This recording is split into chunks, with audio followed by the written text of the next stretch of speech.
No. Good afternoon.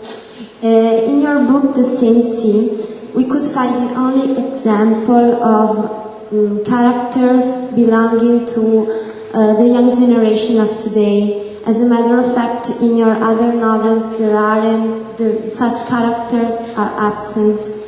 So why this choice? And what is your view of relationship between the young people of today and past? Thank you. The relationship between the young people of today and the past, and why is it that only in my novel The Same Sea are there contemporary young people? It is not always easy for me to tell you why certain characters enter my novels more than other characters. It's not that I have a choice of characters before me. It's not that when I start writing a book, I sit down and scratch my head and ask myself, whom am I going to write about today? Shall I start writing about the young? Shall I start writing about new immigrants? Shall I start writing about working class? Shall I start writing about Palestinians? Shall I start writing about the old? Very often, I don't have a choice. The characters come to me, God knows from where, and they fill my head, and they sit inside my head and inside my soul for a long time, and they haunt me for a long time before I start writing. And for a very long time I am pregnant with those characters, not even knowing am I going to write about them in the end or not, but they grow, they develop.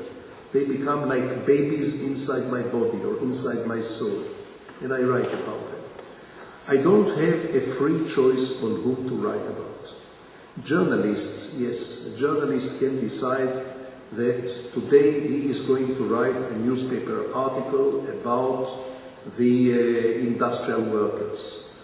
Tomorrow he will write about new immigrants. The next day he may write about I don't know, about the artistic circles.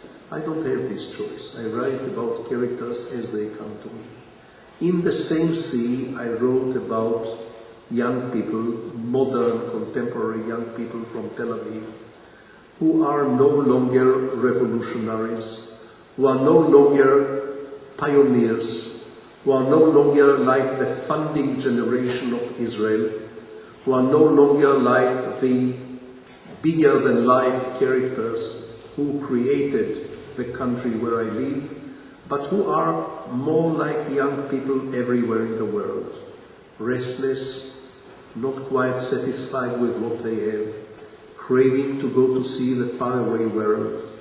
In the case of The Same Sea, the protagonist, Rico, goes to the Far East, looking for some truth, looking for some inspiration, looking for some enlightenment.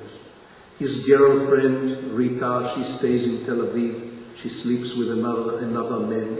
She is restless. She is unhappy and looking to find herself. Both of them are in quest for themselves. This, I think, is the syndrome of many young people everywhere today, not just in Tel Aviv or in Jerusalem, but the same in Rome or in Pordenone. Everywhere. Young people who are restless, looking for themselves, asking themselves, what is the purpose of my life? What do I want to do with my life? Is there some truth which is not known to me, not taught to me at school? Is there some faraway truth which I am looking for?